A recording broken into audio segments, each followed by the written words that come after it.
সেনাপতি ঢাল তলোয়ার ছেড়ে এবার হাতে লাঙল ধরে মাঠে চাষ করবে। মুখ সামলে কথা বলো গোপাল, আমি কিন্তু এখন এই রাজ্যের মন্ত্রী, বুঝলে? ওটা তো সাময়িক কালের জন্য সেনাপতি। ওহ, তোমরা থামবে। প্রণাম মহারাজ। ঠিক আছে ঠিক আছে, আমি গোপালের কাছে তোমাদের কষ্টের কথা শুনলাম, আর তাই তোমাদের জন্য বীজ ধান কিনে রেখেছি। তোমরা একে একে একটা করে বীজ ধানের থলে তুলে নাও।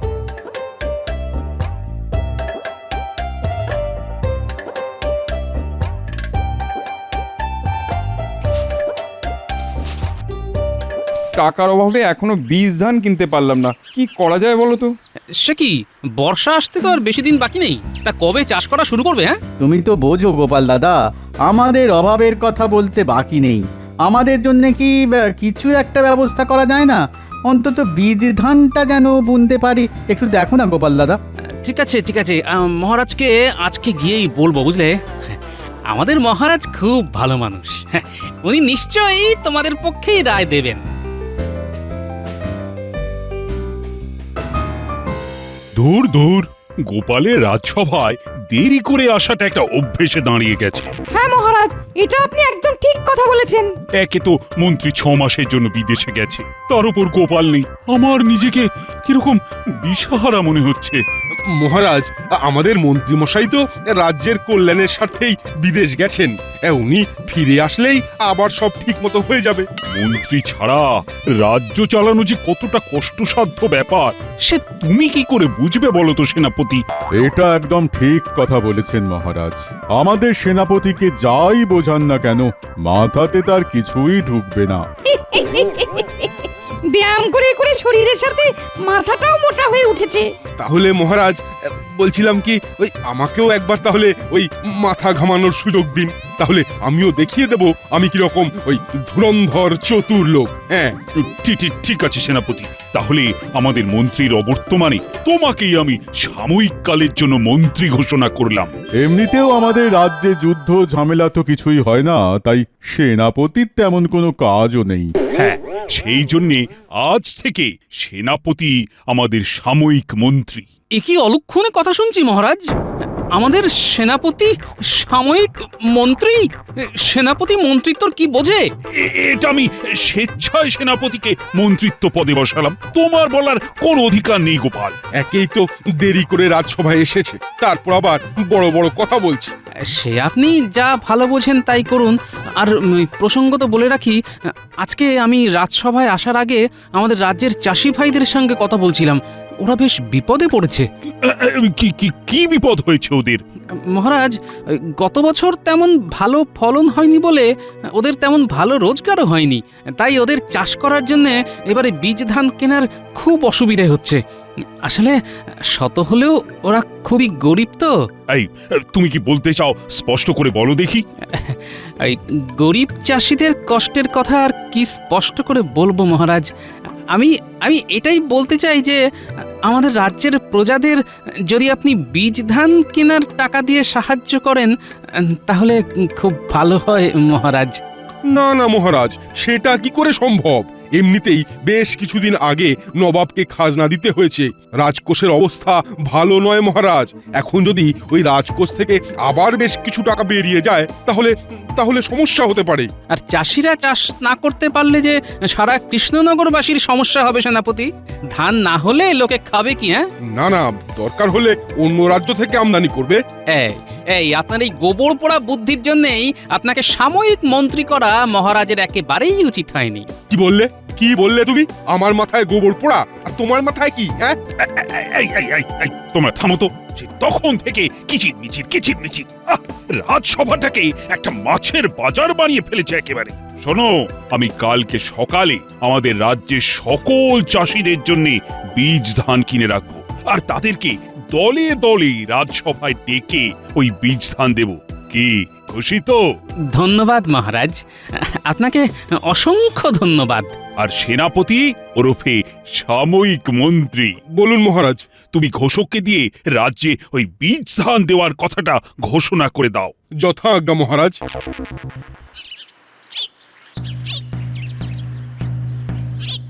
শোনো শোনো শোনো, আগামীকাল আমাদের কৃষ্ণনগরের মহারাজ কৃষ্ণচন্দ্র আমাদের রাজ্যের সকল চাষিদের চাষ করার জন্যে বীজ ধান উপহার দেবেন।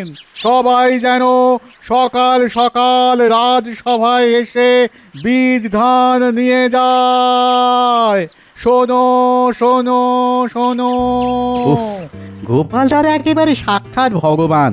আজকে সকালে গোপাল দাদাকে আমাদের সমস্যার কথা বললাম, আর বেলা হতে না হতেই আমাদের সব সমস্যার সমাধান হয়ে গেল।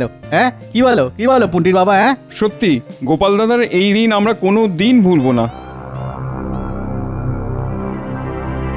এই যে শোনো, তোমাকে যখন মহারাজ মন্ত্রী হিসেবে বেছে নিয়েছেন তখন এই সুযোগের সৎ ব্যবহার করো, বুঝলে? এরকম সুযোগ বারবার আসে না।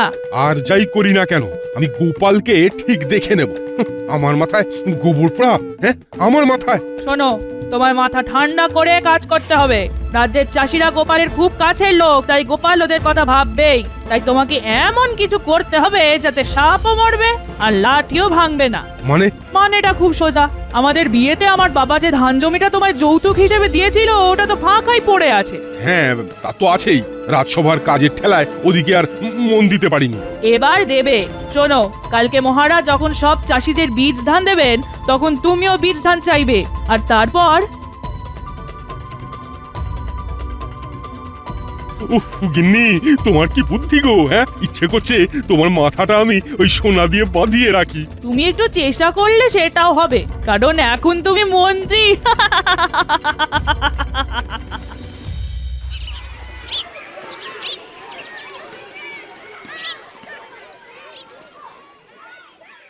মহারাজ, আমাদের রাজ্যের সমস্ত চাষি ভাইয়েরা রাজবাড়ির দরজার সামনে অপেক্ষা করছে। ঠিক আছে ঠিক আছে, তাদের সবাইকে তাহলে পাঠিয়ে দাও। মহারাজ, আমার একটা আর্জি ছিল। আহ, তোমার আবার কি আর্জি? আমি বলছিলাম কি মহারাজ, আমার নিজের ওই বিঘা পাঁচেক চাষযোগ্য জমি আছে। আমার বিয়ের সময় ওই শ্বশুর মশাই আমাকে যৌতুক দিয়েছিলেন। তাই আপনি যদি আমাকেও বীজ ধান দেন তাহলে তাহলে খুব ভালো হয় মহারাজ। তো ভালো তো, তুমিও চাষ করবে। তা এতে এত কুণ্ঠিত বোধ হবার কি আছে শুনি? না, আসলে মানে সেনাপতি ঢাল তলোয়ার ছেড়ে এবার হাতে লাঙল ধরে মাঠে চাষ করবে। মুখ সামলে কথা বলো গোপাল, আমি কিন্তু এখন এই রাজ্যের মন্ত্রী, বুঝলে? ওটা তো সাময়িক কালের জন্য সেনাপতি। ওহ, তোমরা থামবে। প্রণাম মহারাজ। ঠিক আছে ঠিক আছে, আমি গোপালের কাছে তোমাদের কষ্টের কথা শুনলাম, আর তাই তোমাদের জন্য বীজ ধান কিনে রেখেছি। তোমরা একে একে একটা করে বীজ ধানের থলে তুলে নাও।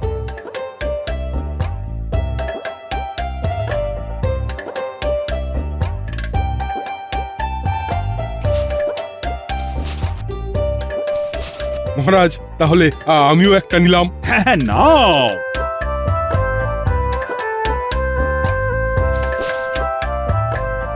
দেখো, তোমাদের সবার দুঃখ লাঘব করার জন্য মহারাজ ভেবেছেন, তেমনি তোমাদেরও তো উচিত মহারাজের কথাটা একটু ভাবা। হ্যাঁ, বলুন সেনাপতি মশাই, আমরা মহারাজের জন্য কি করতে পারি? তোমরা এই বীজ ধান দিয়ে চাষ করবে, তারপর যা ধান উৎপাদন হবে সেটা বিক্রি করে তার 30% মুনাফা মহারাজকে দেবে। তাহলে তোমরাও খুশি আর মহারাজের রাজকোষও খুশি। এত তো আমাদের মুনাফাই হয় না মহারাজ। যে টাকা মুনাফা হয় তার মধ্যে সব টাকাই সংসার খরচ হয়ে যায়, আর বাকি কিছু টাকা রেখে দিই পরের বছরের বীজ ধান, সার আর চাষের সরঞ্জাম কেনার জন্যে। হ্যাঁ, সত্যি তো। তোমরা তোমরা এক কাজ করো, তোমাদের যা মুনাফা হবে তার থেকে যদি খেয়ে পরে যদি কিছু বেঁচে থাকে তাহলে তার থেকে কিছু মন হলে দিও। আচ্ছা মহারাজ। আচ্ছা ঠিক আছে, তোমরা সবাই এখন এসো, মন দিয়ে চাষাবাদ করো, কেমন? এই এই এই hot hot hot hot hot hot hot এই হট। কি হে পুটির বাবা, কাজ শুরু করে দিয়েছো? হ্যাঁ গো গোপাল দাদা, কদিন পরেই বৃষ্টি শুরু হবে, তাই কাজ তো করতেই হবে। হ্যাঁ, ভগবানের কাছে তাই বলো, বৃষ্টি হলেই সবার মঙ্গল, শুধু আমার অমঙ্গল। কেন, তোমার আবার কি সমস্যা? সে শুধু আমিই জানি, বুঝলে? চলি গো, পরে দেখা হবে। যা বাবা, গোপাল দাদা যে কি বলতে চাইলো আর কি বলে গেল কিছুই বুঝতে পারলাম না। বাহ বাহ বাহ বাহ বাহ, কি সুন্দর ধান হয়েছে। হ্যাঁ, এই ধান বেচে অনেক টাকা রোজগার হবে। সেই জন্য এমন একটা পরিকল্পনা করতে হবে যাতে শুধু আমার রোজগার হয় আর বাকি চাষিরা হুতাশ করে। হ্যাঁ, কিরে বটা, বাড়ি আছিস নাকি? আরে এই বটা, আরে ওই হতভাগা, কোনো সারা শব্দ নেই কেন? এ কি সেনাপতি মশাই, আপনি?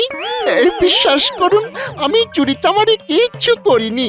যেদিন থেকে মন্ত্রী মশাই বিদেশ চলে গেছেন সেদিন থেকে আমি ভালো হয়ে গেছি, সত্যি।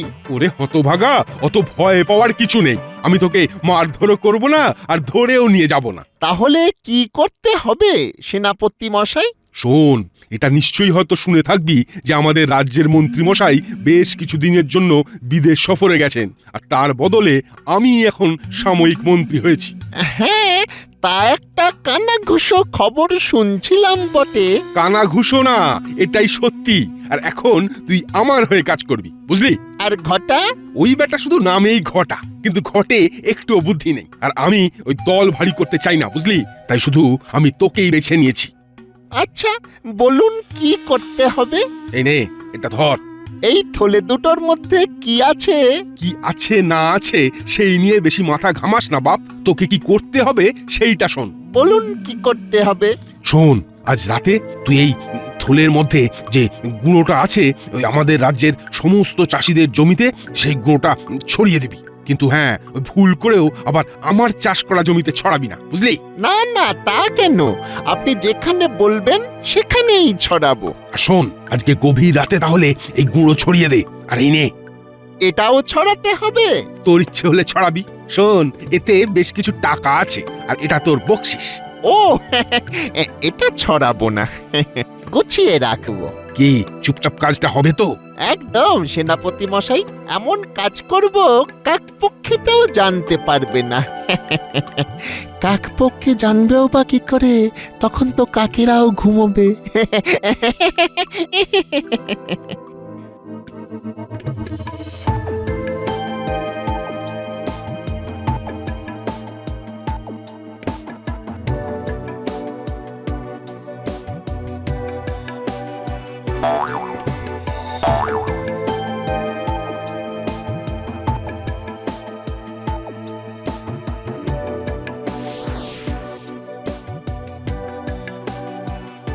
সেনাপতি মশাই, কাজ হয়ে গেছে। সাবাস, এই তো চাই। গোপাল বলেছে আমার মাথায় নাকি গোবর ভরা। এই মাথা খাটিয়ে আমি যা রোজগার করব গোপাল স্বপ্নেও ভাবতে পারবে না। হ্যাঁ, উহ, এতদিনে একটা কাজের মতো মন্ত্রী পেয়েছি। কিন্তু একটা কথা বলুন তো, আমি যে কালকে রাতে সব জমিতে জমিতে গুঁড়োটা ছড়িয়ে দিলাম, সেটা কি ছিল? সেটা কি ছিল তুই ঠিক এক সপ্তাহ পরেই বুঝতে পারবি। কে জানে বাবা, আপনার মাথায় কি চলছে সেটা শুধু আপনি আর ভগবানই জানেন। বেশি জানা বোঝার চেষ্টা করিস না। তুই তোর বকশিস পেয়ে গেছিস, এখন মুখে একেবারে কুলুপ এঁটে বাড়ি গিয়ে ঘুমিয়ে পড়। যা, দূর হ। আয় আয় আয় আয় আয় আয় আয় আয় আয়, আমার কি সর্বনাশ হলো! আমার সব খাটনি শেষ হয়ে গেল। এ কি পুটির বাবা, ধানের একই অবস্থা? সব ধান তো মরে গেছে। কে আমার এত বড় সর্বনাশ করলো?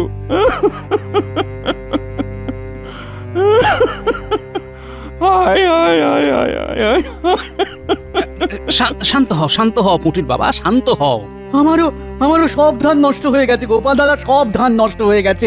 এখন আমি কি খাবো, কিভাবে সারা বছর সংসার চালাবো? ও গোপাল দাদা। শোনো, যতদিন এই গোপাল ভাঁড় বেঁচে আছে ততদিন তোমাদের ভরণ পোষণের দায়িত্ব তার। তোমরা একটু শান্ত হও, আমি ভেবে দেখছি কি করা যায়। দাদু আমাদের সব চাষিদের জমির ধান নষ্ট হয়ে গেছে, কিন্তু সেনাপতি মশাইয়ের জমিতে কিচ্ছুটি হয়নি। হ্যাঁ, সে কি? তুই ঠিক দেখেছিস? হ্যাঁ দাদু, আমরা একটু আগেই দেখে এলাম। আচ্ছা, ঠিক আছে, দেখছি, দাঁড়া। শোনো পুটির বাবা, যা দুর্ঘটনা ঘটে গেছে সেটা নিয়ে আর কান্নাকাটি করে তো কোনো লাভ হবে না। এখন কে এই দুর্ঘটনা ঘটিয়েছে সেটা তদন্ত করতে হবে। আর বাচ্চারা, বলো গোপাল দাদু। তোরা আজ থেকে সেনাপতির প্রত্যেকটা পদক্ষেপে নজর রাখবি, আর কোনো রকম সন্দেহজনক কিছু বুঝতে পারলেই আমাকে খবর দিবি, বুঝলি? আচ্ছা দাদু। শোনো বিজ্ঞানী, তোমাকে এক্ষুনি একটা পরীক্ষা করতে হবে। কি পরীক্ষা গোপাল? এই গাছটা দেখো, আর এই মাটিতে কি আছে সেটা বলো। আচ্ছা গোপাল, এক্ষুনি বলছি।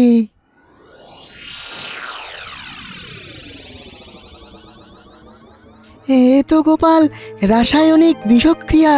হ্যাঁ, এই মাটিতে একটা বিষাক্ত রাসায়নিক লবণ মেশানো হয়েছে, তার ফলে জীবন্ত গাছ সব মরে গেছে।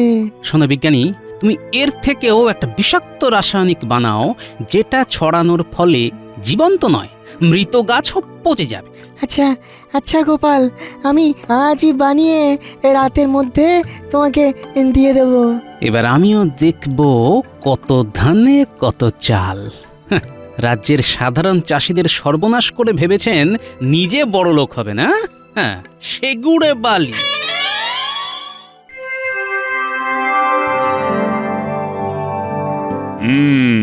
তা সেনাপতি, ধান কাটার সময় তো হয়ে গেল, তা এবার রাজ্যে চাষাবাদ কেমন হয়েছে?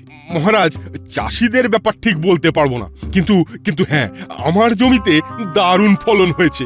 একেবারে সোনালী লম্বা দানার ধান। হাহা। কেন কেন কেন? তুমি তো এখনো এই রাজ্যের সাময়িক মন্ত্রী, তাই তোমার উচিত সবার সুখ দুঃখের খোঁজ খবর রাখা।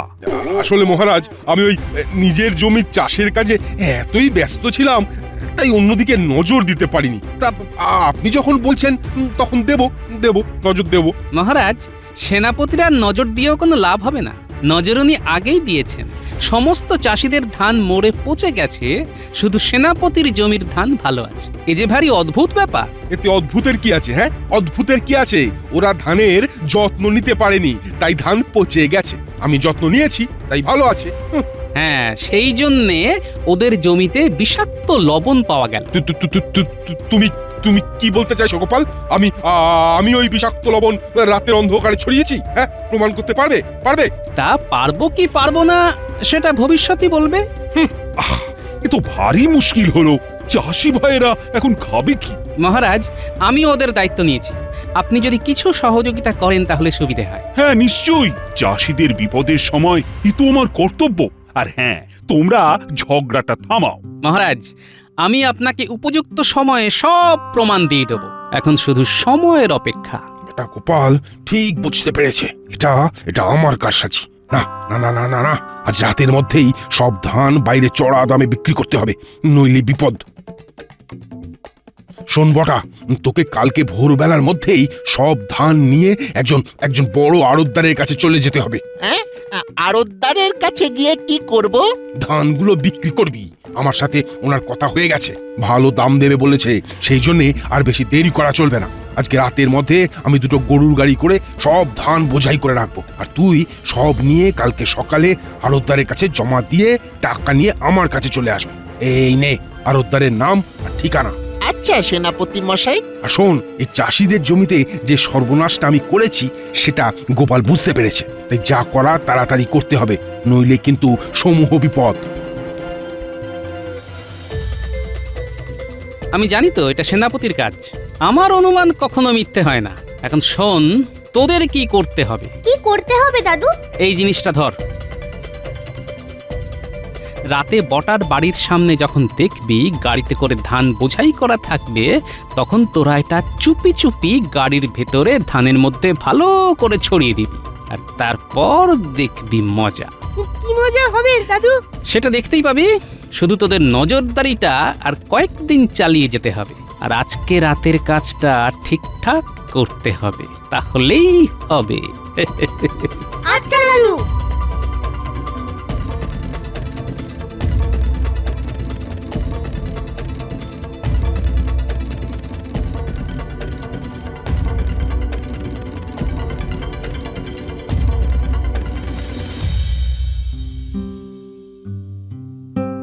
কি গোপাল, দুদিন তো হয়ে গেল, তা এখনো তো বোঝা গেল না কে বা কারা এই চাষি ভাইয়েদের সর্বনাশ করেছে। উপযুক্ত সময় হলে সব ধরা পড়বে মহারাজ। সত্য কখনো চাপা থাকে না। সেনাপতি মশাই। এ কি, কে তুমি? হুট করে রাজসভায় ঢুকে পড়লে যে?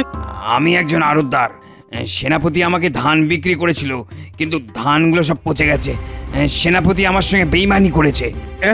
সে কি এ কি করে সম্ভব? আমি তো আমার নিজের জমিতে রাসায়নিক মেশাইনি। আমি তো হ্যাঁ কি কি কি কি বললেন সেনাপতি মশাই? কিছু না বাবা, আমি কিছু করিনি। দেখলেন মহারাজ, সেনাপতি মুখ ফসকে আসল কথা বলে ফেলেছে। এ কি সেনাপতি? তার মানে তুমি? আগে মানে হ্যাঁ মানে না মানে মহারাজ, কি হয়েছে? আমার টাকা আমায় ফেরত দিন, নইলে আমি কিন্তু আমার গ্রামের লোকজনকে ডেকে এনে তুমুল অশান্তি করব। ভুল হয়ে গেছে মহারাজ, আপনি আমায় ক্ষমা করে দিন মহারাজ। এত চাষির সর্বনাশ করেছো? না না না না না, আমি তোমাকে কখনোই ক্ষমা করব না। আজ থেকে তোমার বেতন বন্ধ, আর তোমার ওই জমি বাড়ি সব আজ থেকে চাষিদের দিয়ে দেওয়া হবে। ও মহারাজ, আমি তাহলে না খেতে পেয়ে মরে যাব। বিশ্বাস করুন, আমি ভুল করে ফেলেছি। কিন্তু সেনাপতি তো নিজের জমিতে রাসায়নিক মেশায়নি, তাহলে? একেই বলে পাকা ধানে মই। সেনাপতি চাষিদের কাঁচা ধানে মই দিয়েছিল, আর আমি মই দিয়েছি পাকা ধানে। আর এই কাজে সাহায্য করেছে বিজ্ঞানী। হ্যাঁ হ্যাঁ হ্যাঁ নয় হ্যাঁ